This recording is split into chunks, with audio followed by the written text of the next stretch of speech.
Hello friends, स्वागत है आप सभी का टीचिंग तैयारी पर।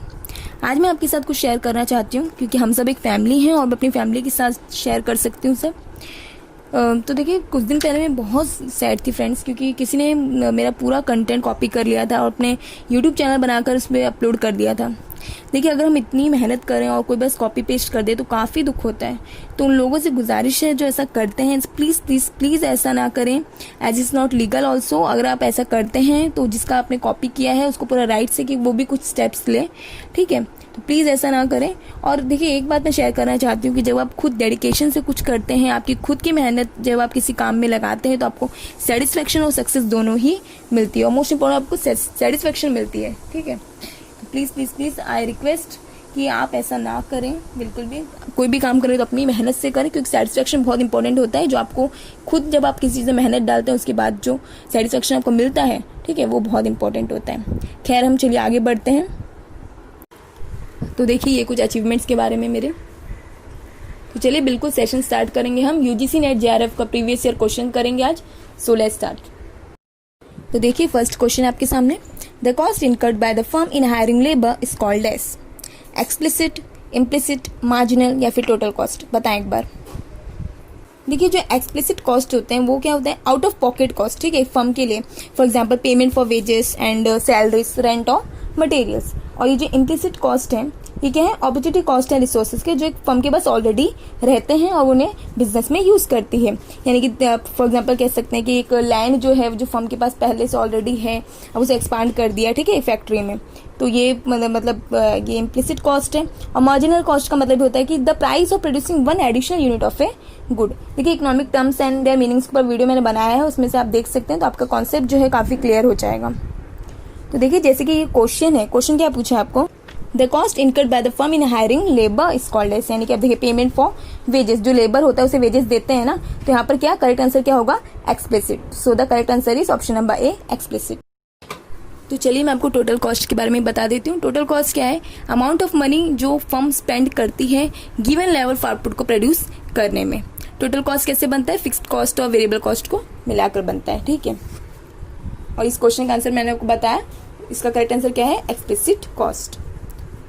और देखिए, जो economic terms and their meanings के ऊपर वीडियो मैंने बनाया, आप सब देख लीजिए, ताकि जो सारे मतलब मोस्टली जो कंसेप्ट्स हैं वो आपके क्लियर हो जाएं। तो देखिए, नेक्स्ट क्वेश्चन आ गया आपके सामने। इन विच ईयर द किसान credit card system was introduce, यानी कि कौन से साल में किसान क्रेडिट कार्ड सिस्टम इंट्रोड्यूस हुआ था? 1978, 1998, 1988 या फिर 2008। देखिए फ्रेंड्स, अगर आपको आंसर के बारे में कोई भी जानकारी है, कोई भी आइडिया है, तो अपना आंसर कमेंट सेक्शन में ज़रूर लिखें। बताएं एक बार क्या होगा करेक्ट आंसर। देखिए, यहाँ पर जो करेक्ट आंसर है वो है ऑप्शन नंबर बी, 1998। 1998 में ही किसान क्रेडिट कार्ड सिस्टम इंट्रोड्यूस हुआ था। और देखिए, जो मेन ऑब्जेक्टिव है किसान क्रेडिट कार्ड सिस्टम का, वो लोन प्रोवाइड करना फार्मर्स को बहुत ही लो रेट ऑफ इंटरेस्ट पर, ठीक है। देखिए, इस स्कीम के पहले जो फार्मर थे वो पूरी तरह से डिपेंडेंट थे मनी लेंडर्स पर, और मनी लेंडर्स क्या करते थे? बहुत ही ज़्यादा high rate of interest charge करते थे, ठीक है। तो जो मेन ऑब्जेक्टिव है किसान क्रेडिट कार्ड सिस्टम का, वो लोन प्रोवाइड करना फार्मर्स को at a low rate of interest. I hope आपको समझा होगा अच्छे से एक्सप्लेनेशन। चलिए हम आगे बढ़ते हैं। तो देखिए, नेक्स्ट क्वेश्चन आपके सामने। Factor endowment theory is also known as, यानी कि जो फैक्टर एंडोमेंट थ्योरी है उसे और कैसे जाना जाता है? Modern theory of international trade, classical theory of international trade, reciprocal demand theory, factor proportional theory of international trades, ठीक है। अब देखिए, आपके सामने कोड्स दिए गए हैं, अब आपको बताना है इनमें से कि इसमें से कौन सा करेक्ट है। ए और बी, बी और सी, ए और डी या फिर सी और डी। बताएं एक बार। तो देखिए, यहाँ पर जो करेक्ट आंसर होगा वो है option number C, A and D. अब देखिए, जो फैक्टर एंडोमेंट होता है उसका मतलब देखिए क्या होता है। इकोनॉमिक्स में आप फैक्टर एंडोमेंट कह सकते हैं कि जो अमाउंट होता है लैंड, लेबर, कैपिटल और एंटरप्रेन्योरशिप का, ठीक है, जो कंट्री के पास होता है और वो उसे यूज कर सकती है मैन्युफैक्चरिंग के लिए, ठीक है। तो यहाँ पर जो करेक्ट आंसर है वो क्या है कि जो फैक्टर एंडोमेंट थ्योरी है और कैसे जाना जाता है? As modern theory of international trade and factor proportional theory of international trade. तो देखिए, नेक्स्ट क्वेश्चन आपके सामने। Which one of the following pair is not correctly matched, यानी कि इनमें से कौन सा पेयर एक दूसरे से करेक्टली मैच नहीं करता है? ऑथर के नाम है और बुक के नाम है। Simon Kuznets, ancient drama, J Robinson, essays in the theory of economic growth, Karl Marx, Das Kapital, A.W. Lewis, theory of economic growth. बताएं एक बार। देखिए, यहाँ पर बाकी तीनों तो ठीक है, पर जो ऑप्शन नंबर ए है, ठीक है, क्योंकि ये जो बुक है एंशिएंट ड्रामा, उसके ऑथर साइमन कुजनेट्स नहीं है। इसके एंशिएंट ड्रामा के ऑथर कौन है? गुनार मिडाल। तो ये आंसर यहाँ पर ऑप्शन नंबर ए जो है वो सही होगा, क्योंकि ये एक दूसरे से करेक्टली मैच नहीं कर रहा है। ठीक है, तो यहाँ पर साइमन कुजनेट्स ने ये बुक नहीं लिखी है। एशियन ड्रामा जो बुक है उसके ऑथर कौन है? गुनार मिडाल है। ओके, तो देखिए नेक्स्ट क्वेश्चन है आपके सामने। During the planning period highest growth rate was achieve during, यानी कि प्लानिंग पीरियड के दौरान जो हाईएस्ट ग्रोथ रेट है वो कब अचीव की गई थी? 8th प्लान के दौरान, 10th प्लान के दौरान, 9th प्लान के दौरान या फिर 7th प्लान के दौरान? बताएं एक बार। तो देखिए यहाँ पे जो करेक्ट आंसर है वो होगा 10th, option number B 10th। तो देखिए नेक्स्ट क्वेश्चन है, which of the following factors is not the cause of market failure, यानी कि ये फैक्टर्स दिए हुए इनमें से कौन सा मार्केट फेलियर की वजह नहीं है? ठीक है, यानी किसकी वजह से मार्केट फेलियर नहीं होता है? Asymptotic information, public goods, externality या फिर लैक ऑफ डिमांड? बताएं एक बार। देखिए असिम्प्टोटिक इंफॉर्मेशन और एक्सटर्नलिटी के ऊपर वीडियो बनाया है मैंने। इसका कॉन्सेप्ट क्लियर होना बहुत ज़रूरी है, क्योंकि क्वेश्चंस भी पूछे जाते हैं असिम्प्टोटिक इंफॉर्मेशन से, एक्सटर्नलिटी से। ठीक है, तो आप वीडियो देख सकते हैं। कॉन्सेप्ट क्लियर होना बहुत ज़्यादा ज़रूरी है। अब देखिए ऐसा कुछ क्वेश्चन आएगा तो उसका मतलब उसके बारे में डिटेल आपको पता होनी चाहिए कि हाँ किस वजह, मतलब कैसे असिम्प्टोटिक इंफॉर्मेशन की वजह से मार्केट फेलियर होता है, एक्सटर्नलिटी की वजह से मार्केट फेलियर होता है। असिम्प्टोटिक इंफॉर्मेशन एक्सटर्नलिटी पर वीडियो है, लिंक डिस्क्रिप्शन में मिल जाएगा, आप देख सकते हैं। अब देखिए रह गया पब्लिक गुड्स और लैक ऑफ डिमांड। बताएं एक बार, क्योंकि असिम्प्टोटिक इंफॉर्मेशन जो लैक ऑफ इंफॉर्मेशन होती है, ठीक है, वीडियो में मैंने अच्छे से बताया है तो आप देख सकते हैं। एक्सटर्नलिटी वो भी पॉजिटिव नेगेटिव होती है। एक्सटर्नलिटी और असिम्प्टोटिक इंफॉर्मेशन दोनों की वजह से ही मार्केट, मतलब दोनों की वजह से मार्केट फेलियर होता है। अब देखिए और कौन से, मतलब बहुत से रीजंस होते हैं मार्केट फेलियर के, तो इन चारों में से आपको बताना है कि कौन सा मार्केट फेलियर की वजह नहीं है। तो देखिए अब असिम्प्टोटिक इंफॉर्मेशन यहाँ पे आपने कैंसिल कर दिया, एक्सटर्नलिटी भी कैंसिल हो गया। अब है पब्लिक गुड्स और लैक ऑफ डिमांड। बताएं कौन सा इसमें से वजह है मार्केट फेलियर होने की? देखिए पब्लिक गुड क्या होता है? ठीक है, कोई भी प्रोडक्ट कह सकते हैं आप या फिर कोई सर्विस कह सकते हैं, ठीक है, जो एक इंडिविजुअल कंज्यूम करता है, लेकिन मतलब उसकी कंज्यूम करने से वो उसकी अवेलेबिलिटी रिड्यूस नहीं होती है दूसरों के लिए। ठीक है, और इससे मतलब कोई भी डिप्राइव नहीं रहता है, ये सबको ही मिलती है। एग्जाम्पल कह सकते हैं आप, जैसे लॉ एनफोर्समेंट हो गया, नेशनल डिफेंस है, पब्लिक पार्क्स है, और जो एयर हम जो ब्रीथ करते हैं वो भी। ठीक है,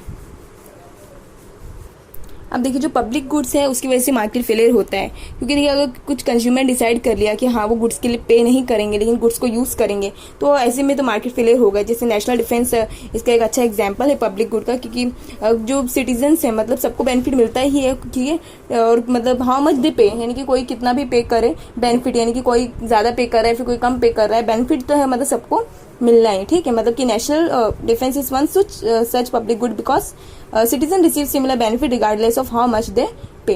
तो यहाँ पर जो पब्लिक गुड्स है उसकी वजह से मार्केट फेलियर होता है। बच गया यहाँ पर क्या? Lack of demand. तो लैक ऑफ डिमांड जो है वो मतलब वजह नहीं है मार्केट फेलियर होने की। ठीक है, एसिम्प्टोटिक इंफॉर्मेशन की वजह से मार्केट फेलियर होता है, पब्लिक गुड्स की वजह से, एक्सटर्नलिटी भी, ये तीनों ही वजह है मार्केट फेलियर की। पर लैक ऑफ डिमांड, ठीक है, डिमांड की जो कमी हो जाए इसकी वजह से, मतलब ये मतलब बेस्ट आपको यहाँ पर चुनना है, और लैक ऑफ डिमांड जो है यहाँ पर करेक्ट आंसर होगा, क्योंकि लैक ऑफ डिमांड, इनकी डिमांड की कमी होने से मार्केट फेलियर नहीं होता है। तो देखिए नेक्स्ट क्वेश्चन आपके सामने, identify the correct chronological order of the following, यानी कि आपको इन्हें लाइन से लगाना है। ठीक है, यानी कि पहले कौन सा आया उस हिसाब से।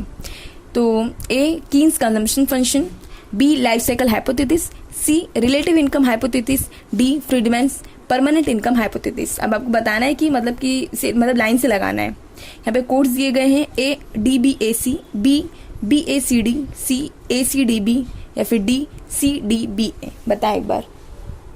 तो देखिए जो सबसे पहले यहाँ पर आया था वो था कीन्स कंजम्पशन फंक्शन 1936 में।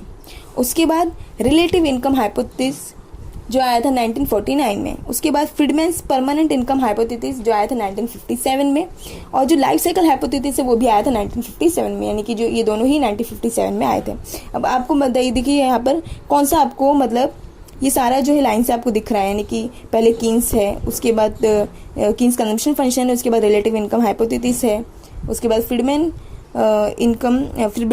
परमानेंट इनकम हाइपोथेसिस है, उसके बाद लाइफ साइकिल हाइपोथेसिस है। बताएं एक बार। तो देखिए ये जो है यहाँ पर कोड जो सी कोड है, ठीक है, यानी यहाँ पर जो राइट आंसर है वो है कोड नंबर सी, यानी कि सबसे पहले देखिए ए, उसके बाद सी, उसके बाद डी, उसके बाद बी। अब देखिए जो यहाँ पर जो फ्रीडमैन्स का है, यानी कि फ्रीडमैन परमानेंट इनकम हाइपोथेसिस और जो लाइफ साइकिल हाइपोथेसिस दोनों एक साल में आए हैं, लेकिन हमें ये कोड चुनना पड़ेगा क्योंकि जो कोड बेस्ट आपको यहाँ पे एकदम करेक्ट लग रहा है, ठीक है। आप दूसरा कोड अगर चुनेंगे तो जो सीक्वेंस वो बिगड़ जाएगा। तो यहाँ पे जो करेक्ट कोड है वो है C. So the correct answer will be ACDB, ठीक है। तो देखिए नेक्स्ट क्वेश्चन है, the most popular definition of sustainable development is given by, यानी कि जो बहुत ही विख्यात डेफिनेशन है सस्टेनेबल डेवलपमेंट का वो किसके द्वारा दिया गया है? वर्ल्ड डेवलपमेंट रिपोर्ट, UNDP, ब्रेंटलैंड या फिर IMF रिपोर्ट? बताएं एक बार। तो देखिए यहाँ पर जो करेक्ट आंसर है वो है ब्रेंटलैंड, ठीक है। तो अब देखिए जो पॉपुलर डेफिनेशन वो भी मैं आपको बता देती हूँ ब्रेंटलैंड द्वारा। तो देखिए, sustainable development is development that meets the need of the present without compromising the ability of future generations to meet their own needs. देखिए, यानी कि जो वर्तमान पीढ़ी की आवश्यकताओं को भविष्य की पीढ़ियों की आवश्यकताओं से समझौता किए बिना पूरा करना, ठीक है। तो चलिए यहाँ पे करेक्ट आंसर क्या है? ब्रेंटलैंड। तो देखिए नेक्स्ट क्वेश्चन है, the concept of vicious cycle of poverty is associated with, ठीक है। यानी कि जो कॉन्सेप्ट है विशियस साइकिल ऑफ पॉवर्टी का वो मतलब किससे एसोसिएट करता है? यहाँ पर कुछ इकोनॉमिस्ट के नाम दिए हुए हैं, आपको बताना है इसमें से कि कौन सा करेक्ट है। किंडरबर्गर, शुम्पिटर, रैगनर फ्रिश या फिर गुनार मिडाल? बताएं एक बार। देखिए सबसे पहली बात है जो कॉन्सेप्ट ऑफ विशेष सर्कल है, ठीक है, यानी कि पॉवर्टी का जो कॉन्सेप्ट है विशेष सर्कल ऑफ पॉवर्टी, वो हम देखते हैं कि उसका मीनिंग क्या है। मतलब अब देखिए ये जो प्रिंसिपल है विशेष सर्कल का, ठीक है, एक अंडर डेवलप्ड कंट्री में, ठीक है, तो वहाँ पर क्या है मतलब कि जो लेवल ऑफ इनकम है वो मतलब कम रहता है, मतलब बहुत ज़्यादा कम होता है। उसकी वजह से क्या होता है, जो अब देखिए इनकम कम है तो सेविंग भी कम होगी, और सेविंग कम है तो ऑटोमेटिकली इन्वेस्टमेंट भी अब कहाँ से कर पाएंगे, ठीक है। यानी कि मतलब इन्वेस्टमेंट भी क्या होगा, लो ही होगा, low level of saving and investment. आप कह सकते हैं कि मतलब कुछ फोर्सेस, एक सर्कुलर फेसेस है जो मतलब घूम फिर के आता है और मतलब वही का वही हो जाता है, ठीक है। यानी कि जो फोर्सेस हैं उस तरह से एक्ट करते हैं, रिएक्ट करते हैं इस तरह से एक दूसरे पर कि जो एक पुअर कंट्री है वो मतलब एक पॉवर्टी की स्टेट में ही रह जाए, ठीक है। फॉर एग्जाम्पल आप कह सकते हैं कि जैसे एक गरीब आदमी है, ठीक है, और उसे मतलब खाना नहीं मिल रहा है, उसकी वजह से क्या होगा, उसे अगर प्रॉपर भोजन नहीं मिल रहा है, उसे प्रॉपर खाना नहीं मिल रहा है, तो वो क्या रहेगा, वो उसे मतलब वीक बना देगी ना वो सब चीज़ें। अगर उसे खाना ही नहीं मिल रहा है तो वो काम कैसे कर पाएगा। और उसकी वीकनेस की वजह से क्या होगा, उसकी एफिशिएंसी क्या है, कम हो जाएगी। अब एफिशिएंसी कम हो जाएगी तो उसका रिजल्ट क्या निकलेगा कि उसको अब इतना वो काम नहीं कर पाएगा, तो उसको इनकम नहीं मिल पाएगी, उतनी उसे इनकम क्या मिलेगी, लो मिलेगी, और वो मतलब वापस देखिए मतलब वो पुअर का पुअर ही रह जाएगा। तो यही है विशेष सर्कल ऑफ पॉवर्टी। तो देखिए यहाँ पर जो करेक्ट आंसर है वो है किंडरबर्गर, ठीक है। तो ये जो कॉन्सेप्ट है ये किससे एसोसिएटेड है, किंडरबर्गर से। तो देखिए नेक्स्ट क्वेश्चन है, charging a different price in different markets is called, यानी कि डिफरेंट प्राइस चार्ज करना डिफरेंट मार्केट में उसे क्या कहते हैं? Price discrimination, second degree price discrimination, third degree price discrimination या फिर परफेक्ट प्राइस डिस्क्रिमिनेशन? बताएं एक बार। देखिए यहाँ पर जो करेक्ट आंसर है वो है प्राइस डिस्क्रिमिनेशन। इसके ऊपर वीडियो है, लिंक डिस्क्रिप्शन मिल जाएगा। मतलब पूरा कॉन्सेप्ट क्लियर होना बहुत ज़रूरी होता है, ठीक है। अगर आप कोई भी कॉम्पिटेटिव एग्जाम दे रहे हैं तो उसका कॉन्सेप्ट जो होता है वो क्लियर होना चाहिए। तो फिर इसका वीडियो जरूर देख लीजिएगा, ठीक है, आपको हेल्प होगी। तो यहाँ पे जो करेक्ट आंसर है charging different price in different markets is called price discrimination. So I hope कि आपको पूरे क्वेश्चंस अच्छे समझ में आए होंगे। वीडियो पसंद आएगा तो लाइक ज़रूर करें, शेयर ज़रूर करें, सब्सक्राइब भी ज़रूर करें ताकि आपको नेक्स्ट वीडियो की नोटिफिकेशन मिलती रहे। और अगर BA के स्टूडेंट हैं, MA के स्टूडेंट हैं तो आपको सारे नोट्स यहाँ पर मिलते रहेंगे हमारे चैनल पर। मैं वीडियो बनाकर आपके लिए लाती रहूँगी। और अगर आप UGC नेट JRF की प्रिपरेशन कर रहे हैं तो भी आपको सारे नोट्स यहाँ पर चैनल पर मिलते रहेंगे सिलेबस के हिसाब से, और प्रीवियस ईयर क्वेश्चंस हैं वो भी मैं आपके लिए लाती रहूँगी। तो मिलेंगे नेक्स्ट वीडियो पर, तब तक के लिए thank you, have a good day and stay connected.